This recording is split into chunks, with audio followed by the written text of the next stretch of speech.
하나님 말씀 예레미야 52장 12절부터 23절의 말씀입니다. 예레미야 52장 12절부터 23절 말씀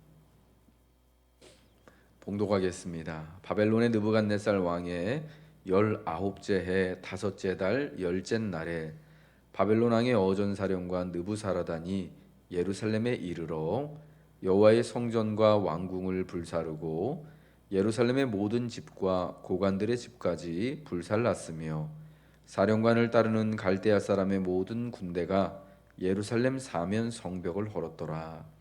사령관 느부사라단이 백성 중 가난한 자와 성중에 남아 있는 백성과 바벨론 왕에게 항복한 자와 무리에 남은 자를 사로잡아 갔고 가난한 백성은 남겨두어 포도원을 관리하는 자와 농부가 되게 하였더라.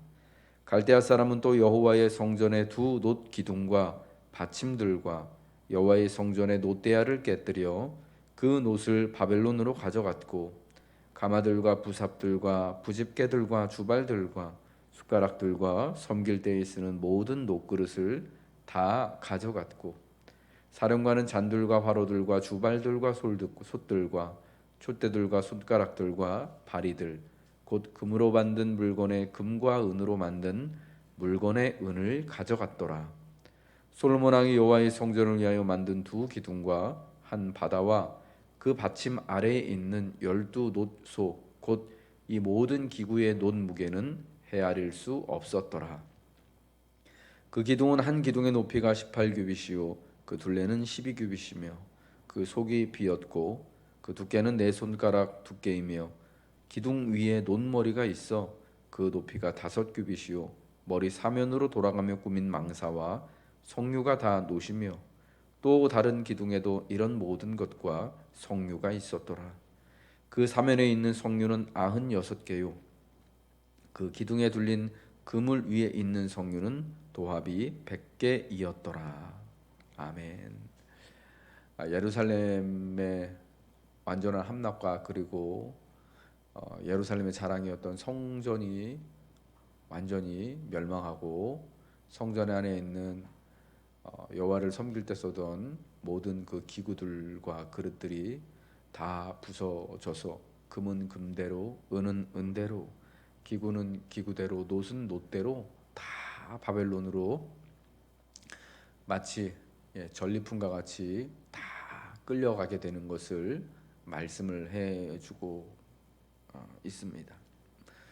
이 일이 느부갓네살 왕의 19째 다섯째 달 열째 날에 일어났고 그리고 예루살렘 성전이 이렇듯 수탈을 완전히 파괴되어지고 수탈을 당하는 것을 자세하게 기록을 하는 이유는 이것이 그만큼 이스라엘 사람들에게는요 굉장히 충격적인 사건이었기 때문에 그날의 그 기억을 하나도 빠짐없이 낱낱이 기억하고 있었던 것입니다. 예레미야를 위시한 그 당시의 모든 유다 사람들, 예루살렘에 남은 사람들뿐만 아니라 또 끌려간 많은 사람들이 절대로 그 기억을 잊을 수가 없는 것이죠. 그러나 이 예루살렘이 다 무너지고 유다가 망하는 가운데서도요,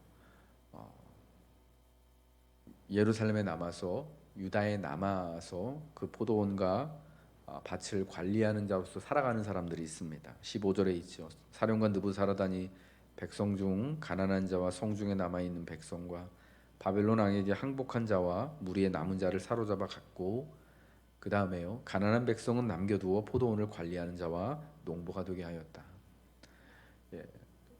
가난한 백성들은요 그 땅에 남겨두어서 그 땅에 있는 포도원과 밭들을 관리하는 농부가 되도록 하였던 것입니다.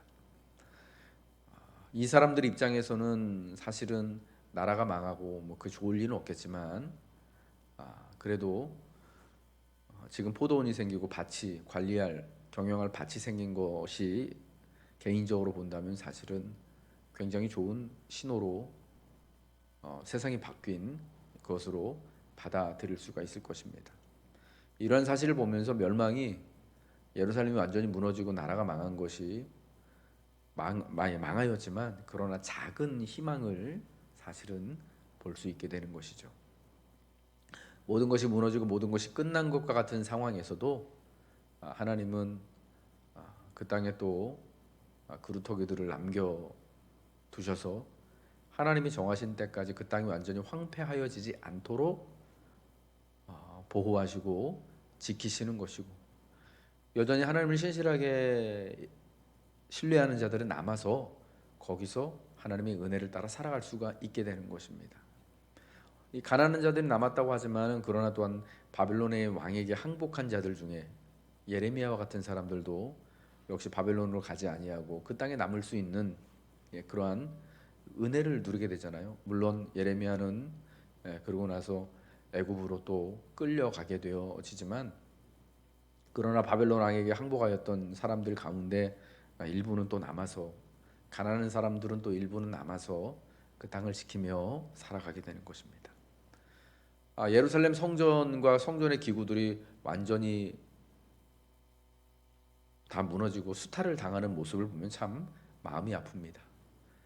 다윗과 그 아들인 솔로몬이 두 시대에 이르러서 하나님의 집을 짓기 위하여서 얼마나 수고하고 헌신하였는지를 성경은 우리에게 잘 설명해주고 있습니다.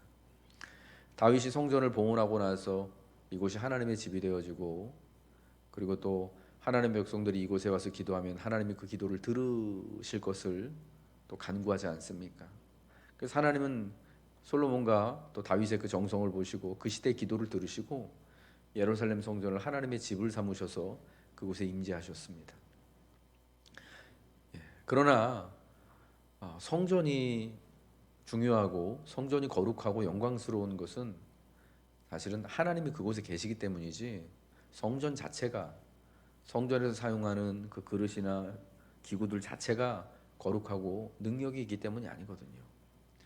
우리가 같은 시대에 사역했던 에스겔 선지자가 쓴 글 에스겔 10장을 보면은 여호와의 영광이 예루살렘 성전을 떠나는 그런 장면이 나오게 됩니다. 예루살렘 성전을 떠나시는 이유가, 하나님의 영광이 예루살렘 성전을 떠나시는 이유가 뭐냐? 하나님이 볼 때 예루살렘 성전 안에도 우상 숭배가 가득하였던 것입니다. 성전 안에 심지어 제사장들, 하나님을 예배하는 제사장들이요, 그리고 그의 아내들이 하나님께 예배해야 되는데 그 하나님께 예배하라고 쓰는 그 성전의 한 방에 모여가지고 오히려 하늘의 태양신을 섬기고 우상 숭배하는 일들을 보여주시는 거예요. 그러한 일들이 있었기 때문에 사실 하나님은 하나님의 이 땅에서의 집으로 삼으신 그 성전을 하나님의 영광이 떠나게 되는 것이죠. 그래서 하나님의 영광이 떠난 성전은 사실은 아무것도 아닌 것이죠. 그냥 건물이죠. 그래서 바벨론 군대에 의하여서 철저하게 무너짐을 당하고 성전 안에 있는 모든 한때는 거룩했던 그 기구들이 다 빼앗기게 되는 비극을 맞게 되는 것입니다. 성전 안에서 하나님을 예배했던 이 사람들의 우상 숭배적인 모습 때문에 그들이 더 이상 하나님을 신뢰하지 않고 하나님과의 언약을 붙들고 있지 않기 때문에 성전은 이렇듯 하나님이 포기하고 넘겨버리시는 비극을 맞이하게 되는 것입니다. 어쩌면 그 당시 사람들에게 가장 커다란 우상이 성전 자체였는지도 모릅니다. 팔레스타인과 전쟁이 한참이었던 사울 왕 이전 그 시대요. 사무엘이 선지자로 이제 세워지게 그 이전 시절에 엘리 제사장 시절이요. 이스라엘과 팔레스타인 전쟁을 하는데 이스라엘이 팔레스타인을 이기지 못하니까 나중에 어떻게 합니까? 하나님의 법궤를 가지고 우리가 전쟁터에 나가자. 하나님의 법궤만 있으면 우리가 저 사람들 이길 수 있을 거다 해가지고 엘리의 두 아들 홈니와 비느하스가 하나님의 법궤를 끌고 그 전쟁터에 나가지 않습니까? 근데 결과는 어땠습니까? 이스라엘이 팔레스타인 앞에서 큰 패배를 당해서 수많은 이스라엘의 남자들이 죽임을 당하고 하나님의 법궤는 빼앗기고 그 제사장들은 거기서 죽임을 당하게 됩니다. 법궤를 그저 전쟁을 위하여서 이용하려고만 했지 사실은 법궤에 임재하시는 하나님을 존중하는 마음은 하나도 없었던 거예요. 마치 부족과 같이 이거 붙이고 가면은 수능 시험 볼 때 점수 잘 받아. 이런 것 같이 법궤를 사용했더니 그런 일이 있었던 거죠. 이제 세월이 많이 흐르고 흘러서 예레미야 이 시대에 예루살렘 성전이 무너지고 성전의 기구들이 다 수탈당하는 건 역시도 그때와 똑같은 이치인 것이죠. 어쩌면 이스라엘 사람들이 하나님의 성전을 우상으로 삼았던 거예요. 하나님 우리한테 약속을 주시고 그 약속의 증표로 성전을 이곳에 세우셨으니까 다윗에게 말씀하셨던 것처럼, 솔로몬에게 말씀하셨던 것처럼 다윗에게는 자손에 대한 약속을 하시고 왕권에 대한 약속을 하시고 솔로몬을 통하여서 이 집을 지으셔서 성전을 지으셔서 이곳에 영원토록 함께 하시다고 했었으니까 성전이 있는 한은 우리는 절대 망하지 않는다는 그런 그릇된 신념. 성전을 마치 성전이 하나님은 아닌데 하나님과 같이 우상 숭배적으로 섬기고 자기 욕심들을 위하여서 그렇게 믿었을 때 하나님은 우상된 그 성전 역시도 깨뜨려 버리셨다라는 것입니다. 여러분, 그래서 오늘 우리가 하나님 앞에요, 특별히 우리가 또 주목하고 주의해야 하는 것은요, 하나님의 영광이 떠난 것은 그것이 성전이라고 할지라도 그저 아무것도 아니다, 무너질 수밖에 없는 것들이다라는 것을 기억해야 하는 것입니다. 우리 삶의 모든 곳, 우리가 하나님의 은혜로 말미암아 세우고 갖고 나가는 모든 것 가운데 하나님의 영광이 없다면, 하나님의 임재가 없다면, 우리가 그 하나님을 신뢰하며 의지하며 하나님을 붙들고 살아가는 모습이 없다면, 그것은 진짜 성전이 아니라 그보다 더한 것이더라도 하나님은 깨트리시는 거예요. 왜요? 우리에게 교훈해 주시기 위하여서. 우리가 그릇된 길이 아니라 올바른 신앙의 길로, 믿음의 길로 갈 수 있도록 하시기 위하여서 오히려 그 성전조차도 무너뜨리시고 예루살렘조차도 회파하셔서, 참 비극적이지만 포로의 생활을 하도록 하나님이 그렇게 허락하신다라는 것입니다. 그러므로 오늘 우리의 삶에서 무엇보다도 내 삶의 모든 영역에 하나님의 영광이 함께하기를 우리는 소망해야 하는 것입니다. 겸손한 마음으로 하나님의 음성을 듣고 하나님을 신뢰하며 내가 하나님으로 말미암아서 받게 된 모든 은혜의 말씀들과 약속을 신실하게 붙들고 살아가고자 할 때 하나님은 우리와 함께해 주시는 것이죠. 물론 우리는 하나님과의 약속을 붙잡고 지킬 만한 힘이 없습니다. 권세가 없습니다. 그러나 우리를 대신하여서 십자가에 달려 돌아가심으로 그 모든 약속을 나를 대신하여 성취하시고 나의 모든 죄값을 대신하여 대속하신 주 예수 그리스도가 계시잖아요. 우리는 예수님을 힘입어서 언제든지 하나님의 영광 앞에 나아가서 하나님을 붙잡는 거죠. 오늘 여러분이 예수께서 연약한 우리를 대신하여서 또 하나님 앞에 은혜를 구하시기를 여러분 간구하십시오. 내 힘으로 할 수 없는 그 모든 것들을 다 우리의 주님 앞에 내려놓고 또 주 예수로 말미암아서 우리가 하나님과 더불어 화목하고 주 예수로 말미암아서 우리가 이 땅의 모든 것들을 행하며 누리며 살아갈 수 있기를 여러분 결단하시길 바랍니다. 그러할 때 하나님은 이제 우리 자신을 성전으로 삼으셔서 하나님의 영광이 우리 가운데 거하시고 또 하나님이 우리로 말미암아 기쁨을 누리시며 또 영광을 얻으시는 놀라운 역사가 일어나게 될 것입니다. 그러므로 우리 사랑하는 우리 성도 여러분들, 이제는 성경이요, 우리가 바로 하나님의 성전이라고 말씀하거든요. 우리가 하나님의 거룩한 성전이 되어져서 더욱 하나님 앞에 신실하게 살아가서 하나님의 언약에 하나님의 영광이 예루살렘이 무너진 것 같이 슬픔과 수치가 아니라 오히려 하나님의 거룩한 영광과 하나님의 권세를 드높이는 성도의 삶이 되어지고 우리 교회의 모임이 되어지시기를 주님의 이름으로 축복합니다. 기도하겠습니다. 하나님, 그들이 그토록 자랑하였던 예루살렘과 성전이 불타고 완전하게 무너지고 모든 것들이 다 빼앗기고 수탈을 당하게 되었습니다. 이 놀라운 수치와 치욕은 성전의 영광을 상징하는 하나님을 그들이 저버렸기 때문입니다. 거룩하신 하나님이 계시지 않은 성전은 아무것도 아님을 이 성전의 무너짐을 통하여서 하나님은 우리에게 말씀해 주셨습니다. 하나님, 오늘 우리의 삶이 경건하고 거룩하고 하나님 우리의 모임이 복되고 영광스러운 것은 하나님이 계시기 때문인 줄로 믿습니다. 하나님, 순종치 아니하였을 때, 오직 하나님만을 붙들지 못하였을 때 이렇듯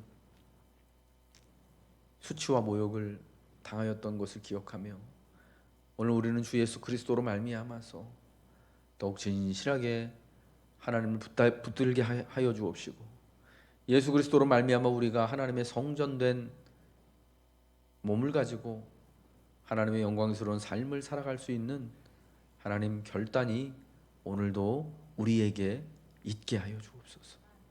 하나님, 날마다 겸손한 마음으로 하나님을 섬기며 살아갈 수 있기를 원합니다. 주님, 성전의 무너짐이 그들에게 수치와 조롱이 되고 멸시가 되었던 것을 기억하며 하나님, 우리의 삶에 우리의 믿음이 세상에 대하여서 하나님의 영광을 드러내며 하나님의 거룩함을 드러내는 복된 모습 될 수 있도록 우리의 삶을 주목하시고 이끄시고 복되게 하여 주옵소서. 오늘 이제 이 10월의 마지막 한 날 하나님의 은혜 가운데 살아가게 하여 주옵시고, 특별히 하나님의 은혜로 말미암아 도우시는 하나님으로 말미암아 우리의 삶에 결실할 것이 충만할 수 있도록 주님 채워주시길 원하며 예수 그리스도 이름 받들어 기도합니다. 아멘. 하늘에 계신 우리 아버지여, 이름이 거룩히 여김을 받으시오며 나라가 임하시오며 뜻이 하늘에서 이룬 것 같이 땅에서도 이루어지이다. 오늘날 우리에게 일용할 양식을 주옵시고, 우리가 우리에게 죄 지은 자를 사하여 준 것 같이 우리 죄를 사하여 주옵시고, 우리를 시험에 들게 하지 마옵시고 다만 악에서 구하옵소서. 대개 나라와 권세와 영광이 아버지께 영원히 있사옵나이다.